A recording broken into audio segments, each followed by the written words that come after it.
하늘 시민권 가진 성도들, 하늘 시민권 가진 성도들이라는 제목으로 네 번째 하나님의 말씀을 전하도록 하겠습니다.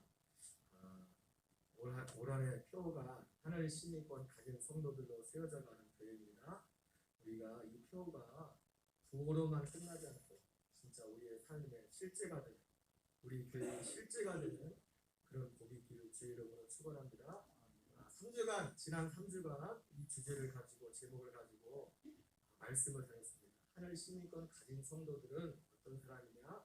복음을 위한 일에 참여하는 자가 하늘 시민권을 가진 성도들이라고 했습니다. 그리고 같은 마음을 품는 자, 그래서 말씀을 드렸고, 지난 시간에는 진정한 의미에서 인생의 역전을 이미 이루었고, 그 인생 역전을 이루어가는 사람을 하늘 시민권 가진 자라고 말씀을 드렸습니다. 아세요? 인생 역전의 의미가 무엇인지 지난주에 말씀드렸죠. 그렇죠?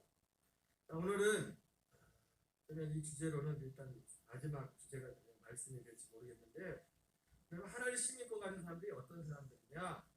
물론 중복되는 그런 내용도 있지만요, 오늘 말씀에서 첫째는 하늘 시민권을 가진 사람은 오직 믿음으로의 의미를 아는 사람들입니다. 다시 말하면 오직 믿음으로 사는 사람들, 이 사람들이 하늘 시민권을 가진 사람들입니다. 오늘 빌립보 3장 2절 3절에는 오직 믿음으로 사는 사람들의 삶의 스타일이 어떠한가를 잘 보여주고 있습니다. 빌립보 3장 2절 3절을 같이 읽겠습니다. 시작. 개들을 삼가고 행악하는 자들을 삼가고 몸을 상해하는 이를 삼가라. 하나님의 성령으로 봉사하며 그리스도 예수로 자랑하고 육체를 신뢰하지 아니하는 우리가 곧 할례하라. 여러분, 오직 믿음으로 사는 사람은요, 삶의 스타일이 오늘 사도 바울이 보니까 하나님의 성령으로 봉사하고 그리스도 예수로 자랑하고 육체를 신뢰하지 아니하는 우리가 곧 할례하라. 여러분, 육체를 신뢰하지 않는 게 뭡니까? 이 세상에 가진 그 어떤, 그것이 재물이 되었던, 그것이 어떤 지적인 능력이 되었던, 세상의 지위가 됐던 이 세상의 것을 신뢰하지 않는, 세상의 것을 자랑하지 않는, 물론 그것이 필요 없다는 건 아닙니다. 때때로 하나님께서 우리에게, 여러분 예수 믿는 사람들은 지적인 능력도 있어야 되고 부도 있고 있어야 됩니다. 그러나 우리는 그거를 신뢰하는 사람들이 아니에요. 그것이 왜 우리에게 필요합니까? 주님이 이 복음을 전하는 어떤 수단으로서 필요한 것뿐이지, 그것은 결코 우리의 신뢰의 대상이 될 수가 없습니다. 오직 믿음으로 사는 사람들, 오직 이 믿음으로 산다는 이 의미를 아는 사람들이 바로 하늘 시민권을 가진 사람들입니다.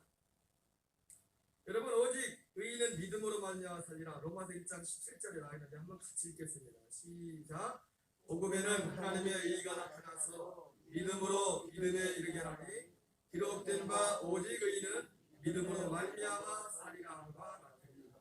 여러분, 왜 오직 믿음으로라고 할까요? 왜 오직 믿음으로만이라고 할까요?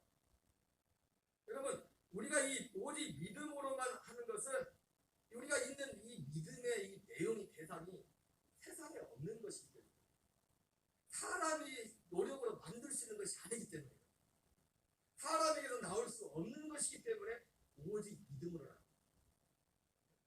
이게 굉장히 무가치하고 쉬운 그런 것이 아니라, 이것은 세상에 없는 것이고, 우리 믿는 믿음의 대상이라는 것은 사람에게서, 내게서 나올 수 없는 것이고, 내가 노력해서 만들 수 없는 것이기 때문에 믿음으로 하는 거예요.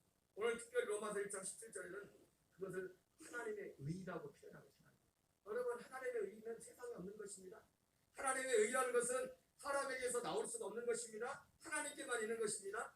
하나님의 의라는 것은 사람이 노력해서 다다를 수 있는 것이 아닙니다. 오직 하나님께만 있는 거예요. 그렇기 때문에 오직 믿음으로라고 하죠. 오직 믿음. 여러분, 하늘 시민권을 가진 사람은 바로 이런 사람들. 여러분, 하늘 시민권 가진 사람들, 오직 믿음으로 산 사람들은요, 다른 말로 말하면 물과 성령으로 태어난 사람.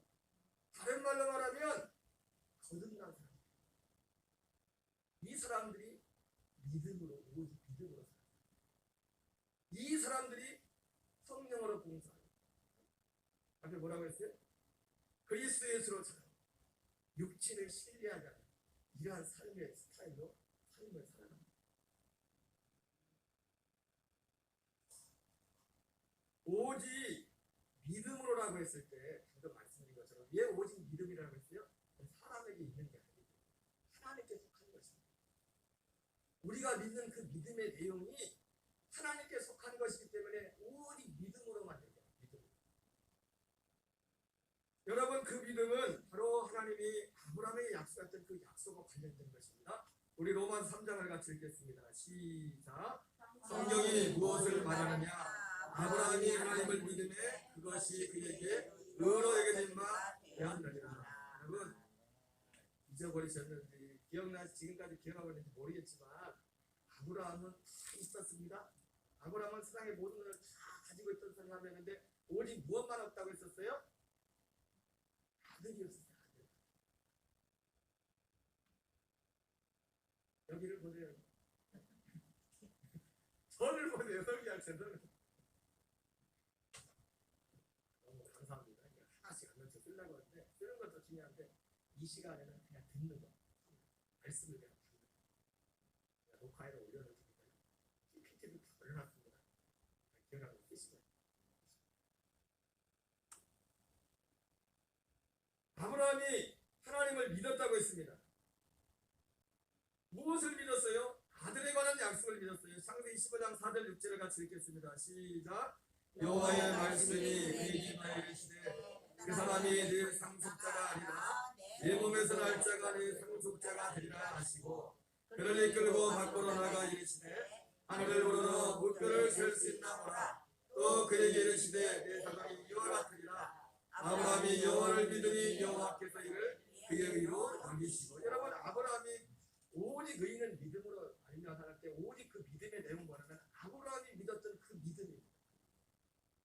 아브라함이 믿었던 그 믿음. 그래서 아브라함을 우리의 믿음의 조상이라고. 아브라함이 뭘 믿었습니까? 아들에 관한 약속을 믿었어요. 아들에 관한 약속. 내 몸에서 날 자가 내 상속자가 되리라. 여러분, 자기 몸에서 날 자가 당연히 자기 상속자죠. 그런데 그게 아브라함에게 당연한 게 아니었어요. 절대로 이루어질 수 없는 게 다 줬는데 하나님이 아브라함에게 아직까지 아들만 안 줬단 말이에요. 누군가에게는 당연한 것처럼 보이지만 누군가에게는 정말 기적같이 보여요. 특별히 아브라함에게는 기적과 같은 것입니다. 아브라함에게 아들이 있을 것이라는 내 몸에서 날짜가 상속자가 되리라는 이 말은 기적에 있으면 기적 한마디예요. 아브라함의 그렇게 수많은 그의 신앙의 여정 가운데 하나님의 많은 기적들을 베풀었지만은 그러나 아브라함에게 여러분 우리 인생 가운데도 마찬가지입니다. 우리 인생 가운데도 수많은 여러 가지 하나님의 도우심과 기적을 경험할 수 있겠지만 기적 중에 기적은 뭐냐면 내 몸에서 날 자가 내 상속자가 되리라는 그 말씀처럼 우리에게 정말 선한 우리에게 제약된 우리에게 하나님의 아들 그리스도가 우리 안에 계시게 우리 안에 오시게 되었습니다. 이보다 큰 기적은 없어요. 이보다 큰 기적은 모든 기적을 다 합친 것보다 가장 큰 기적은 그 아들이 우리 안에 계십니다. 여러분 아브라함에게 약속했던 이삭에 관한 약속은 바로 그 약속에 관한 말씀이었습니다. 창세기 18장 10절을 같이 읽겠습니다. 시작.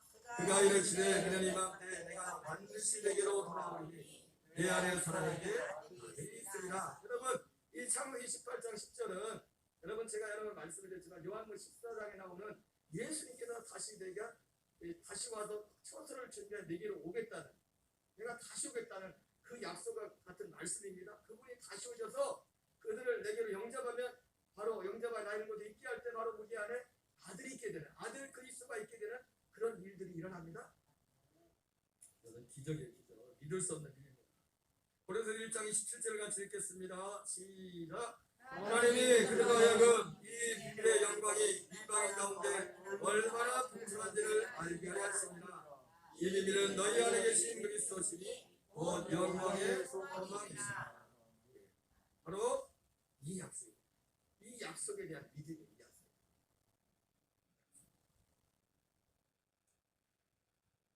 이 믿음으로 사는 사람은요, 갈라디아 2장 20절에 같이 읽겠어요. 시작. 내가 그리스도와 함께 십자가에 못 박혔나니 그런 적 이제는 내가 사는 것이 아니요 오직 내 안에 그리스도께서 사는 것이라. 여러분 그 아들이 오직 의인은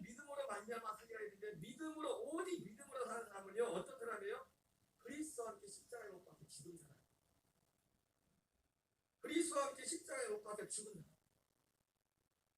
그래서 그런 이제는 내가 사는 것이 아니라 육체가 있지만, 그래서 여기도 보니까 이제 내가 육체 가운데 사는 것, 내가 육체가 있긴 있지만, 내가 육체의 몸뚱아리도 있지만, 그 아들이 내 안에 오시게 된, 그 아들이 내 안에 오게 된 아들을 모신 자는 어떤 사람이냐? 그리스도와 함께 십자가 벽에 죽은 사람이에요. 죽었다는 것. 나는 없어졌다는 것.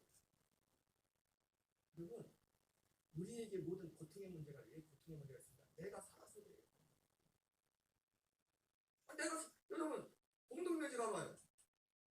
공동묘지에 문제 있어요 없어요? 없어요. 죽으면 우리가 느끼는 모든 고통의 인생의 고통의 문제를 보내면 내가 아직 살아있기 때문에, 내가 살기 때문에 우리 인생의 고통과 죄와 모든 문제가 내가 살기 때문이다. 여러분 믿음으로 산다는 것은 먼저 그리스도와 함께 예수님 그리스도와 함께 십자가에 못 박혀 죽는 과정이 필요합니다. 그리스도와 함께 십자가에 못 박혀 죽는 그 과정에 없는 믿음은 그건 하나님이 그 믿음을 볼 때 여러분 믿음을 때 그건 불합격입니다. 죽어야 돼요. 여러분 제가 자주 말씀했지만 우리가 교회에 왜 나옵니까? 교회에 나온 첫 번째 목적은 죽으러 오는 거예요. 죽으러 오는 거예요. 예수님과 함께 죽으러 오는 거예요.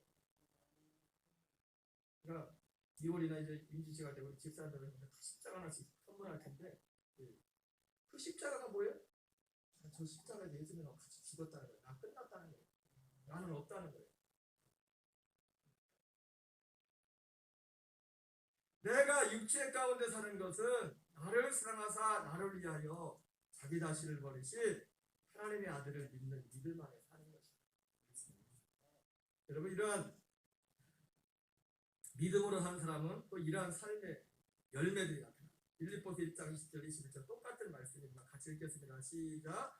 나의 간절한 기대와 소망을 따라 아무 일에든지 부끄러워하지 아니하고 지금도 전과같이 온전히 담대하여 살든지 죽든지 내 몸에서 그리스도가 존귀하게 되려 하나니 이는 내게 사는 것이 그리스도니 죽는 것도 유익함이라. 여러분 오직 믿음으로 사는 사람은요, 오직 믿음으로 사는 사람은 오직 마음에 가장 간절한 소원은 뭐냐면 내 몸에서 그리스도만의 존귀케 일어나는 소망이 있어요. 이 사람이 믿음으로 사는 거예요. 이 사람이 믿음으로 사는 거예요. 그래서 내게 사는 것이 그리스도니 죽는 것도 유익함. 그래서 오직 믿음으로 사는 사람의 가장 큰 관심과 영광은 오직 가장 큰 영광은 무엇이냐면 새로운 지으심을 받는 것만이 그 사람에게 제일 중요해요. 새로운 지으심을 받았다는 게 뭡니까? 아들의 생명을 받았다는 겁니다. 내 육신의 생명이 아닌 내 육신의 생명을 전해야 되는, 아까 말씀드렸죠? 왜 오직 믿음으로만 한다 해서 왜 오직 믿음이라고 했어요? 우리에게서 나올 수 없는 거기 때문에, 우리가 만들 수 없는 거기 때문에. 여러분 생명이 능력입니다. 생명. 여러분 개가 왜 개처럼 나요? 개가 왜 개처럼 날까요? 개의 생명이 있습니다. 돼지가 왜 돼지처럼 나요? 돼지의 생명이 있습니까? 생명이 능력의 생명이 하나님의 아들처럼 살려면 하나님의 아들의 생명이 있어야 돼요. 그 생명을 받아야 돼요. 이 생명은, 여러분 생명은 사람이 만들 수 없어요. 사람이 만들 수 없어요. 갈라디 6장 15절 같이 읽겠습니다. 시작. 할례나 무할례가 아무것도 아니오되 오직 새로 지으심을 받는 것만이 중요하다. 여러분 오직 믿음으로 사는 사람에게 있어서 가장 중요한 것은 뭐냐? 관심을 위해서 새로 지으심을 받는 것. 그 생명으로 사느냐 그렇지 않느냐, 그것이 그 사람에게 있어서 가장 중요한 관심사가 된다는 것입니다.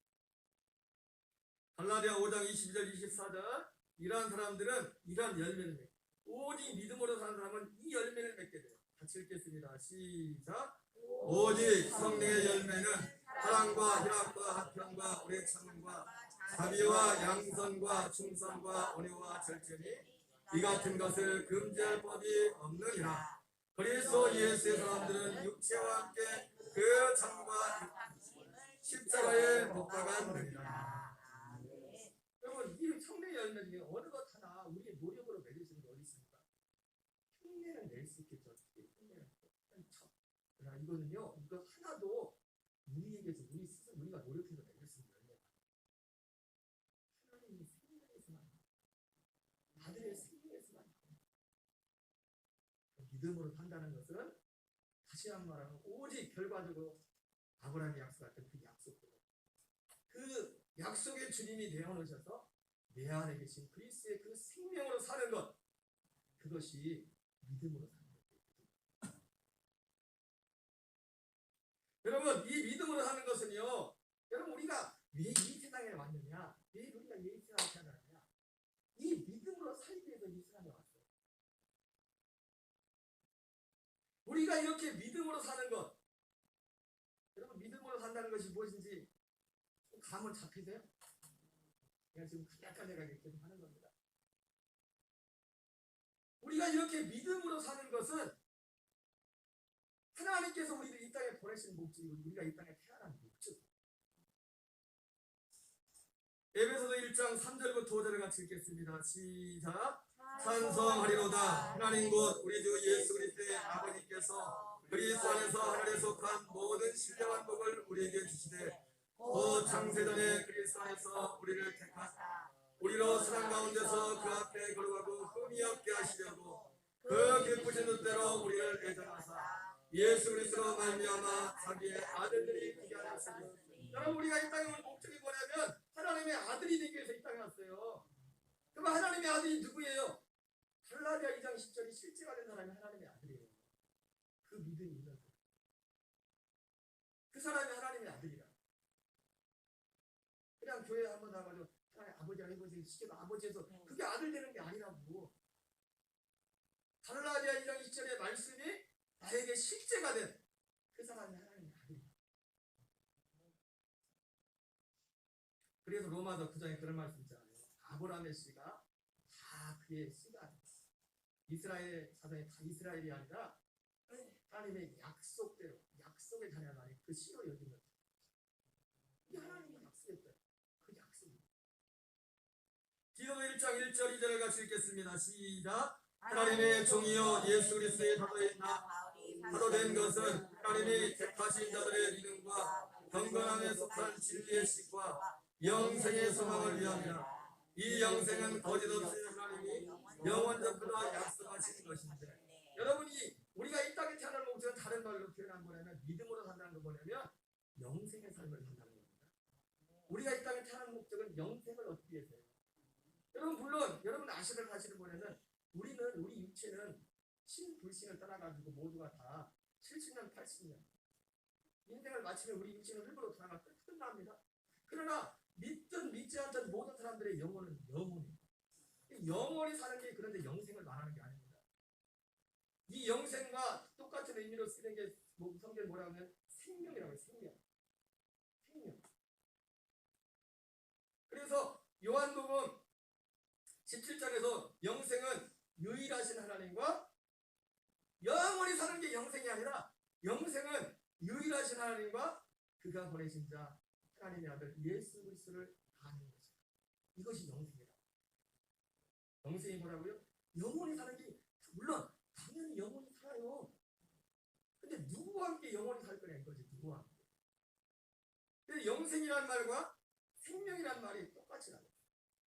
그래서 요한일서 5장 11절에서는 아들이 있는 자에게는 생명이 있고 하나님의 아들이 없는 자에게는 생명이 없나니 내가 하나님의 아들의 이름을 믿는 너에게 이것을 쓰는 것은 너희로 하여금 영생이 생명이 있음을 알게 합니다. 내 안에 그리스도가 계신 그 사람에게는 생명이 있다. 영생이 있다. 바로 이것이 하나님께서 우리를 이 땅에 보내신 목적이야. 하나님은 우리를 왜 이 땅에 보냈어요? 믿음으로 살도록. 믿음으로 사는 게 뭐예요? 영생 하나님의 아버지 아들의 그 생명을 사는 겁니다. 그게 믿음으로 사는 거예요. 갈라디아장 27절처럼 그리스도와 함께 하는 옛사람은 십자가에 못 박고 육신의 부모로부터 물려받은 그 육신의 그 모든 정과 욕심을 십자가에 못 박아 죽고 전혀 다른 하나님 아버지가 주는 그 생명, 약속한 그 생명, 그래서 예수님이 십자가에서 죽으신 거예요. 우리에게 그 생명을 주려고 죽으시고 보라 승천하셔서 부활의 영으로 약속대로 그 생명을 다시 우리에게 오시는 겁니다. 자기를 바라는 자입니다. 저희 지방에 지방의 교회 권사님 연세가 좀 드셨어요. 70이 넘으셨습니다. 근데 가끔 카톡을 보냅니다. 근데 카톡 보내는 내용이 뭐 좋은 글, 뭐 좋은 생 하면서 이렇게 보내시는데 참 좋으신 분인데 좋으신 분이에요. 어제도 소리라고 뭐 보냈더라고요. 좋은 분. 간접적으로 하시는 PPL이 아닙니다. PPL. 근데 제가 참 그분은 참 좋으신 분인데 거의 하루나 이틀 한 번씩 매일 거의 카톡을 보내왔던 글들을 어떤 때는 보면서 건너뛸 때 그냥 이렇게 그냥 지나갈 때 답을 안 할 때가 있는데 네, 어제도 며칠 만에 답을 했어요. 근데 어제 확인해 보니까 이런 글을 보내셨더라고요. 인생의 마지막 의무는 아름다운 노년을 준비하는 것이다. 외로운 노년을 자식에게 기대는 것은 더 이상 환영받지 못한다. 노년의 상심감을 품위와 의지로 견디는 것이야말로 우리가 마지막으로 용관을 낼 수 있는 기회이다. 와, 50쪽이네. 이런 글을 어느 그 권사님이 보낸 글 중에 일부예요. 좋은 글 중에서 발췌한 글 이렇게 써있더라고요. 제가 답장을 썼어요. 권사님께서 살아가고 계신 인생의 시점을 생각하면 충분히 공감이 가는 글이에요. 그런데 한 가지 더 인생의 가장 소중한 의무, 우리 인생의 의무에 대해서 나오지 않습니까? 뭐라고 말했어요? 나이 들어가지고 자기들한테 신세지지 않는 거 그런 그걸 인생의 의무라고 이렇게 성경은 아닙니다. 그냥 사람들이 하는 말이지. 한 가지 그런데 한 가지 더 인생의 가장 소중한 의무는 우리의 겉사람이 후퇴해질수록 부활의 참 소망을 붙잡고 그 부활의 소망에 참여하는 것입니다. 제가 그래서 두 성경을 보냈습니다. 하나는 전도서의 말씀. 일의 결국을 다 들었으니 하나님을 경외하고 그의 명령을 지키자. 이것이 사람의 본분입니다. 이게 사람의 의무예요. 진짜 사람의 의무는 하나님을 경외하고 그의 명령을 지키는. 이것을 사도 바울은 다르게 표현하죠. 내가 이미 얻었담다니요 온전히 이뤘담다니라. 오직 내가 그리스도 예수께다 드린 것을 잡으려고 달려가노라. 형제들아, 나는 아직 내가 잡은 줄을 여기지 아니하고 오직 안될 즉 뒤에 있는 것은 잊어버리고 앞에 있는 것을 잡으려고 푯대를 향하여 하나님을 위해서 부르신 부름의 상을 위하여 달려가라. 인생의 의무, 사람의 본분, 여호와를 경외하고 그의 명령을 지키는 것. 전도서의 표현으로 말하면, 사도 바울의 표현으로 말하면 부름의 상을 향하여 달려가는 것. 부름의 상이 뭐예요? 예수님과 같은 부활의 몸을 입는 거예요. 있어가지고 우리 육체와는 육체는 죽여버리고, 육체가 아닙니다. 육체와 전혀 다른 몸을 입는 겁니다. 육체와 전혀 다른 몸을 입으려면 이 육체는 예수님과 함께 죽어 사라지고 그 아들의 부활의 생명 가운데 하나님이 우리를 이 땅에 보내신 목적이 그겁니다. 하나님 우리를 이 땅에 보내신 목적은 오직 이 믿음으로 살도록 하기 위해서 이 땅에 우리를 보내셨습니다. 이 믿음으로 사는 사람이 하늘 시민의 권을 가진 여러분, 두 번째로 하늘 시민권 가진 사람은 어떤 사람이면 자기 생명의 날을 깊이 생각하는 사람들입니다. 어떤 사람이라고요?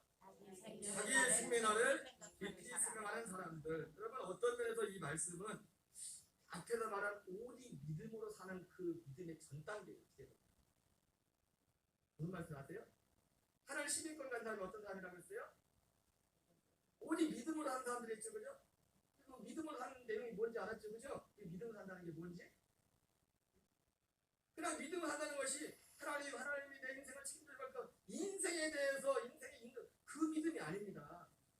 다른 것도 예수로 사는 그 믿음을. 인생은 육신을 쫓아가고 그 영을 쫓아가도 옛사람을 쫓아서 살지 않고 그 성령, 그 생명을 쫓아 살도록 하는 그것이 믿음으로 사는 겁니다. 근데 이 믿음으로 살기 전에 이 믿음으로 사는 복을 누가 받느냐? 어떤 사람들이 이 믿음에 이르느냐? 자기의 생명의 날을 깊이 생각할 줄 아는 사람에게 이 믿음의 복이에요. 다시 한번 말씀드리지만 이 믿음, 이것은 오직 믿음으로 사는 사람 그 믿음의 전 단계, 그 직전에.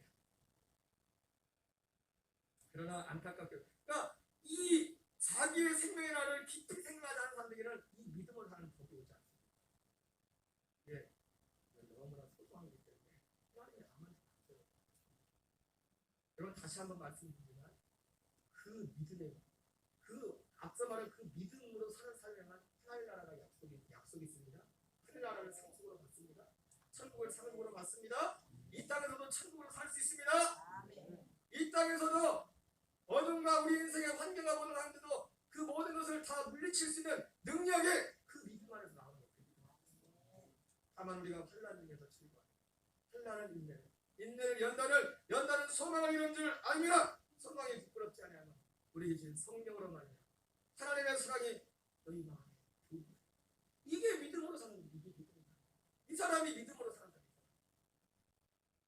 이 복이 아무에게나 주어지는 게 이 복이 천국에 대한 약속이 있는 사람이 이 믿음이 있는 사람이. 여러분 여기에는 저도 절대로 예의가, 여기 서 있는 목사도 예의가 되지 못해요. 저를 포함해서 우리 예수님은 엄중하게 말씀합니다. 구원받는 자의 수같이 없다. 구하여도 받지 못한 자가 많다.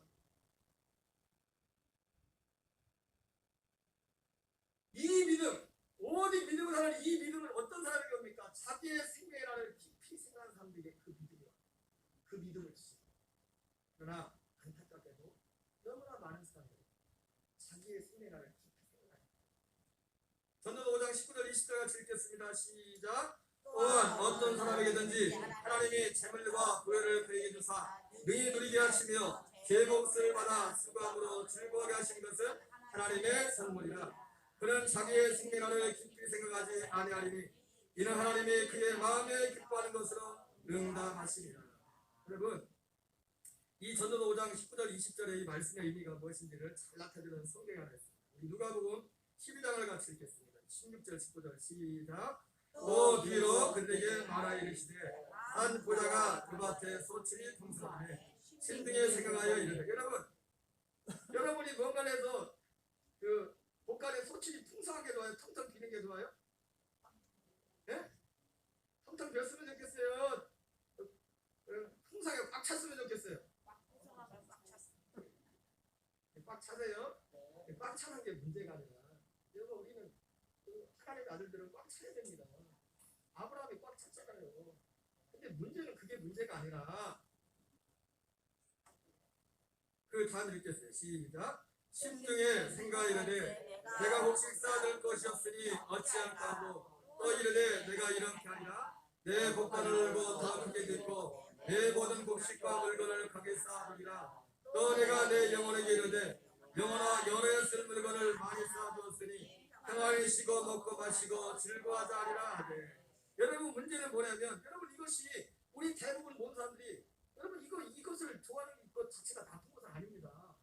그리고 아까도 말했지만 우리 예수 믿는 하나님의 아들들은 세상에서 잘 돼야 돼요. 그것이 목적에서가 아니라 그것을 통해서 하나님의 어떤 복음을 확장하기 위해서 그것이 필요합니다. 하나님의 필요에 따라서 그렇게 허락하시고 주시고. 근데 문제는 뭐예요? 여기서 끝나는 거예요. 여기서 자기의 생명의 날을 깊이 생각하지 않는다는 거예요. 이 사람도 소출이 풍성하면 오직 이 땅에도 자기가 죽을 생각을 못해요. 희한해요. 죽는다는 생각을 사람들이 안 해요. 그리고 죽는다는 얘기하는 사람들이 되게 기분 나요. 내가 없는 말이야. 있을 걸 미리 얘기하는데 준비하라고 그러는데 준비해야지.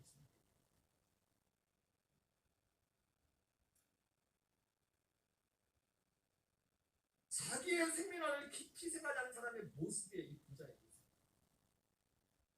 하나님이 꿈에 나타나 어떻게 말합니까? 누가복음 12장 20절 21절 같이 읽겠습니다. 시작.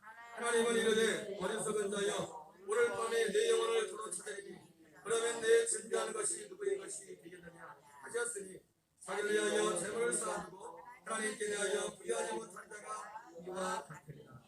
여러분, 이 말씀은 단순히 하나님이 그냥 이 말씀 그대로 어리석은 자요, 너 그렇게 막 행복한 꿈을 꾸고 있는데 얘가 그런데 오늘이라도 내 생명을 그냥 가져가면 그 중요한 건 누구 것이 되겠느냐, 이 말씀의 첫 번째 의미도 있지만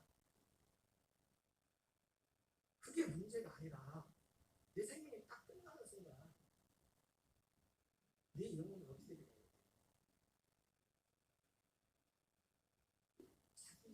자기의 생명에 대해서 생각해.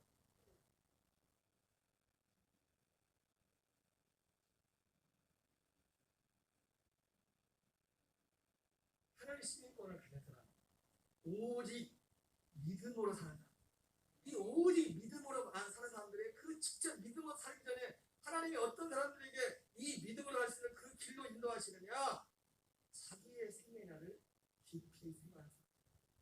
여러분, 우리가 흔히들 오순절에 성령님하고는 사도 베드로가 전도를 했더니 몇 명이 예수 회개하고 예수 믿었어요? 한 번에? 거의 3,000명.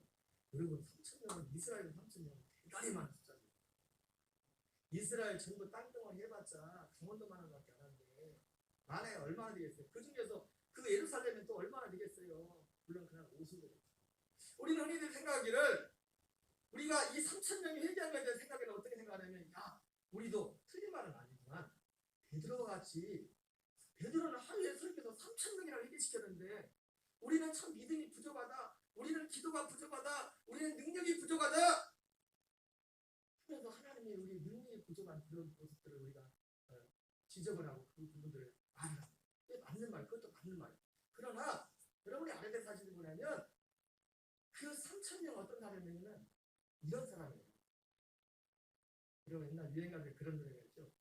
앞에만 기억나고 뒤를 기억이 안 나는데, 그 기억나면 여러분 따라서 불러주세요. 손들면 돈 가고 터질 것만 같은 그대요? 같은 것까지밖에 는 기억이 안 나요. 거기가 그대인지 그녀인지는 모르겠어요. 이 3,000명은 어떤 사람들이냐? 3,000명은 어떤 사람들이냐? 바로 자기의 생명이라고 깊이 생각하는 분들. 여러분, 단순히 사도 베드로가 능력이 많아서만 그 3,000명이 얘기한 게 아니에요. 여러분, 능력으로 치면 예수님보다 능력 있는 분이 어디 계세요? 근데 예수님이 가는 데마다 다 성공했어요? 자기 고향에 갔더니 알아주질 않아. 예수님이 능력이 모자라서가 아니에요. 그래서 근데 사람들이 믿지를 않는 겁니다. 여러분, 예수님이 베드로보다 능력이 없어요? 능력이 없는 게 아니잖아요. 어떻게 베드로와 예수님을 비교합니까? 근데 예수님이 믿지 않아요. 그래서 그 말을 능력을 행하지 않아요. 믿지 않아요. 3,000명이 회개한 것은 베드로가 능력이 많은 것도 맞아요. 근데 그보다 더 중요한 게 뭐냐면, 그날 거기에 있었던 사람들이, 대부분의 사람들이 이 마음의 중심에 자기의 생명의 날을 깊이 생각하던 사람들이에요.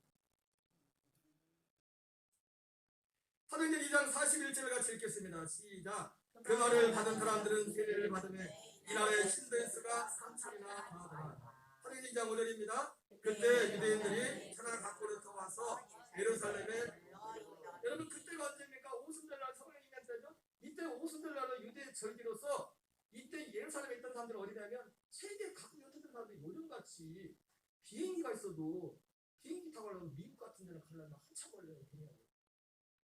우리 딸내미는 12시간 기다렸다고 그거 가지고 아빠 다음은 절대로 12시간 기다리는 비행기는 아닙니다. 12시간 그거 가지고 옛날에는 비행기로 보고, 옛날에는 여기 절기 한번 지키러 오려면 보통 문제가 아니에요. 자기 하는 생각도 다 뒤로 하고 모든 걸 다 정리하고 모든 포커스를 여기에다 딱 맞추는 거예요. 여러분, 하나님 시민권 가진 사람은 이 한 주의 삶가정의 모든 포커스를 오늘에 맞추는 오늘에. 오늘 이날에 우리의 삶의 중심을 맞추는 거예요. 이 사람이 하나님 시민권 가진 사람이에요. 오순절날 모였던 사람들이 세계 한 3,000명들이, 그 3,000명 말고도 더 많이 있었겠죠. 그 사람들이 다 그런 사람들이에요. 경건한 믿음. '아직 예수님은 믿지 않지만, 예수님 몰랐지만 그들 속에 이 마음에 진리를 필요하고 이 자기의 생명의 날을 깊이 생 그러니까 그 시간과 정말 모든 걸 다 들여서 절기를 지키라고 하죠. 세상 것을 얻으려고 거기 온 게 아니라고. 하나님을 온전히 예배하기 위해서, 하나님을 섬기기 위해서 오직 그 목적으로. 3,000명이 그런 사람들이잖아요. 여러분, 우리가 사도 바울이 흔히들 뭐라고 하냐면 이방인의 전도자, 그죠? 들어봤어요? 이방인이면 유대인 말고 다른 사람들 이방인이죠, 그죠? 근데 여러분, 이방인의 전도자라고 하는데 사도 바울이 이방인들 중에서 어떤 사람들이냐? 사도 바울이 복음을 전할 때 모든 게 다 때가 있습니다. 때가 차네. 예수님이 때가 차게 오셨댔죠, 그죠? 때가 차게 있다고 오셨는데 바울이 복음을 전할 때 바울이 이방인들에게 복음을 전하는데 바울도 어떤 사람들에게 주로 복음을 전도했냐? 바로 사도 베드로가 전했던 복음을 그런 사람들이. 여러분 바울이 복음을 전할 때는 이스라엘이 예수님께서 정말 로마가 지배하고 있어요. 로마가 전 세계를 지배하고 있어요. 근데 로마가 지배하기 전에 그 세계를 지배했던 나라가 그리스입니다. 헬라, 그리스. 여러분 알렉산더 대왕 들어봤죠? 알렉산더, 유명한 알렉산더가 만들었던 그 제국 대지. 그리스로부터 이 로마로 이어진 이 가운데서 어떤 일들이 일어나냐면 먼저는 유대인들이 전 세계에 흩어지는 일이 있었어요. 흩어지는 일이 있었고 유대인들은 사실 신분은 뭐였어요? 식민지, 노예였죠. 노예 신분이었죠. 나라를 잃어버린 헬라에게, 그리스에게 나라를 빼앗겼죠. 그 다음에 로마에게 나라를 뺏겼죠. 그 이스라엘 역사 자체가 계속 그랬어요. 바벨론 포로 돌아오고 나서도 아주 오랫동안 하나님 이스라엘 유대인들이 전 세계 흩어져 노예 신분이었는데 근데 무슨 일이 있었냐면 유대인들이 이 로마에 오면서 신분은 노예 신분이었지만 세상 믿지 않는 사람들하고 다르게 사는 거예요. 그래서 믿지 않은 그 지배하는 자기들이 지배하는 노예들을 보면서 이 로마의 일반 사람들이 이방인들이 볼 때 저것들 뭐 처음에는 무시했었는데 보니까 자기들하고 뭐 다른 겁니다. 그런데 그들에 대해서 알고 싶은 그런 마음들이 사람들이 일어날 때 왜? 그 로마 대제국 사람들은 가질 것 다 가져고 누릴 것 다 누려가는 거예요. 그래서 세상에 쾌락이라는 즐거움을 다 많은데 목사님 나도 그거 한번 해봤으면 좋겠어요. 해보니까 별거 없는 거야. 근데 저것들은 유대인들 보니까 저는 노예고 그런데도 뭘 그렇게 행복하지 뭐 그렇게 뭐 자기들하고 다른 겁니다. 그러던 차에 그리스가 이 세계를 지배할 때 특별히 시리아 쪽에 셀루커스 왕조가 있었고 밑에 이집트를 지배하는 프톨레미 왕조라는데 이 프톨레미 이집트의 알렉산드리아라는 곳에서 프톨레미 왕이라는 사람이 세계에서 제일 큰 도서관을 이집트의 알렉산드리아에 있었어요. 그 도서관에는 50만 권의 책이 쓰는데 그 50만 권의 책 중에 책이 그렇게 많았는데 유일하게 딱 하나 없는 책이 있는 거냐면 유대인의 히브리인들의 성경이었어요. 그래서 이 프톨레미라는 사람이 유대인의 뛰어난 학자들 랍비들 70명을 불러가지고 각자 구약 성경을 신약 성경이 아닙니다. 구약 성경을 히브리어를 헬라가 지금으로 하면 지금 우리나라 세계 공용어가 뭡니까? 영어죠, 그죠?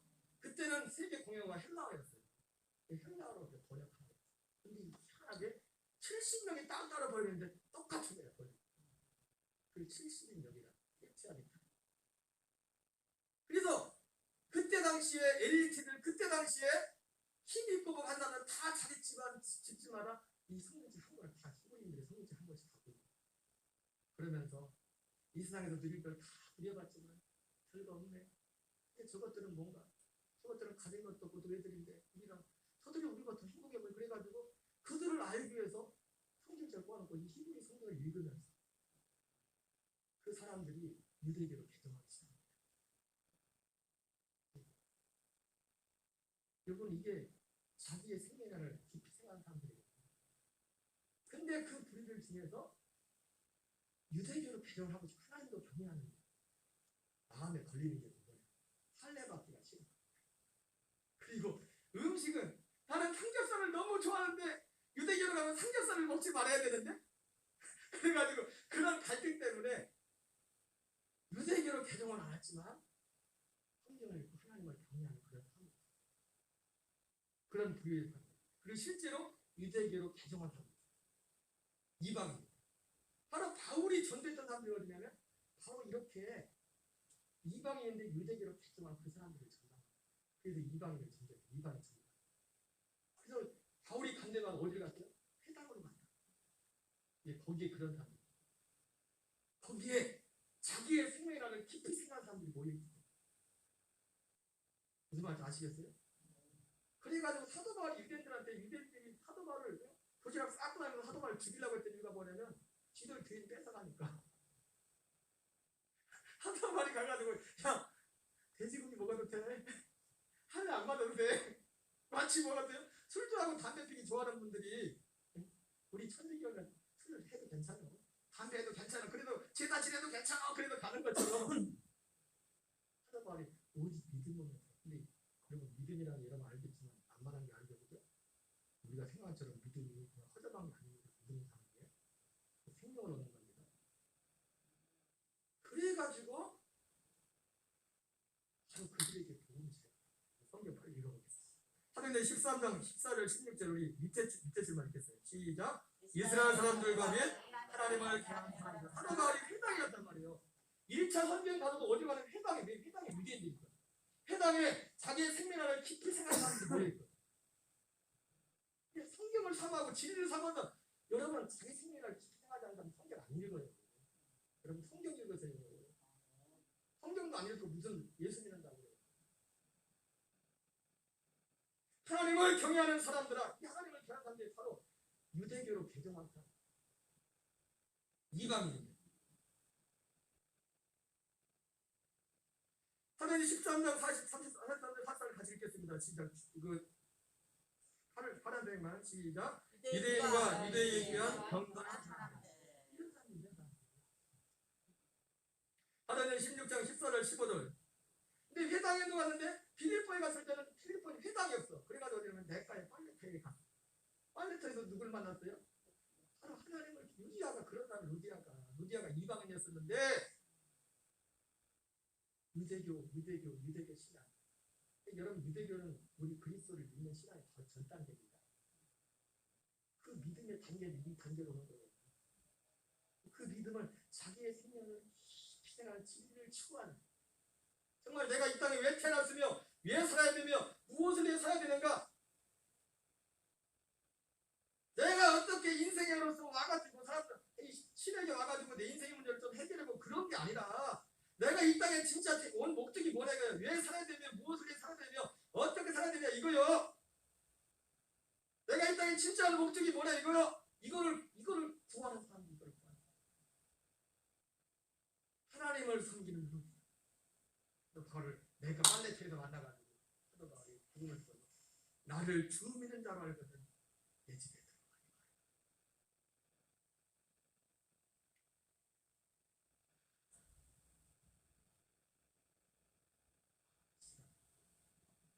오늘 최대한 간략하게 한다고 했는데 여러분 디다서 2장 9절 10절에 생명을 깊이 생각하는 사람들은요 진리를 믿지 않고 불의를 좋아해요. 오직 모든 능력과 표적과 거짓 기적과 불의의 모든 이 땅에서 무엇을 한다 무엇을 말고 오직 관심이 거기에 갖고 있어요. 예수 이름을 부르면서 거기에는 믿음으로 사는 그 복이 오지 않습니다. 진리의 사랑을 받지. 그러나 자기의 생명을 깊이 생각한 사람은 마태복음 13장 44절 같습니다. 같이 읽겠습니다. 시작. 천국은 마치 밭에 감추인 부와 같으니 파란 이를 발견한 후 숨겨두고 깃발에 들어가서 자기의 소유를 다 팔아 그 밭을 사느니라. 여러분 어떤 사람이 밭에 감춘 것 같은 이 천국의 복음을 발견합니까? 바로 자기의 생명을 깊이 생각한 사람들에게 하나님이 그것을 보게 해주십니다. 그래서 자기 소유를 다 팔아서 그걸 사는. 자기 소유를 다 판다는 건 단지 여러분 재물을 판다는 게 아닙니다. 그건 여러분 우리가 재물을 판다고 구원을 받는 게 아니에요. 그런 어떤 결과가 될 수 있지. 아까 했던 그 믿음으로 하는 그 믿음의 도리에 그 생명 안으로 들어가는 겁니다. 그 구원의 진리, 복음의 진리를 어떤 대가를 치르라도, 그리고 내 삶을 삶 속에 바울의 고백처럼 살던 육신이 내 안에 그리스도만 전기를 원하는 그 삶의 중심을 가지고 다 팔아 오직 이것을 하나, 이 삶을 위해 나는 죽고 있습니다. 여러분 그림 한 장을 보겠어요. 먼저 보신 분도 있는데, 여러분 우리가 하늘 신입권 가지고 세워지면 구원은 끝나면 안 됩니다. 그래서 자기 소유를 다 팔아 그 밭을 팔려면 이 프로젝트를 잘 실천을 하셔야 돼요. 해대기를 잘 그리셔. 내가 하나씩 다 가져가래요. 얘가 프로젝트라고 합니다. 체크를 하시고, 내가 오늘 하루를 살면서 헤드 예배를, 현장 예배를 드렸냐, 라이브를 드렸냐, 녹화를 드렸냐, 그냥 체크만 하시고, 여러분 그 다이어리는 안에서 쓰시고, 다이어리까지 내가 보자려고 하는 쓰시고, 그리고 신앙일지 체크, 내가 오늘 신앙일지 썼나, 전도대상자. 여러분 사도 바울이 전한 복음도요, 복음의 진리와 딱 둘로 나눠요. 복음의 진리와 실천의 것이 있습니다. 여러분 우리가 생명 안에 믿음을 하면 반드시 우리의 삶으로 나와야 됩니다. 나 자신뿐만 아니라 옆에 사람들이 돌아볼 수 있어야 돼요. 그래서 전도대상자는 뭡니까? 그런 대상자 이름을 쓰고 매일 보면서 기도하면서 행동하면 뭐 큰 거 하는 거 아닙니다. 내 전도대상자, 불신 이웃들, 이웃에 연약한 사람들, 그리고 장기 결석자들, 기도하다가 마음이 세상에 전화 한 통이라고 이런 거를 실천하는.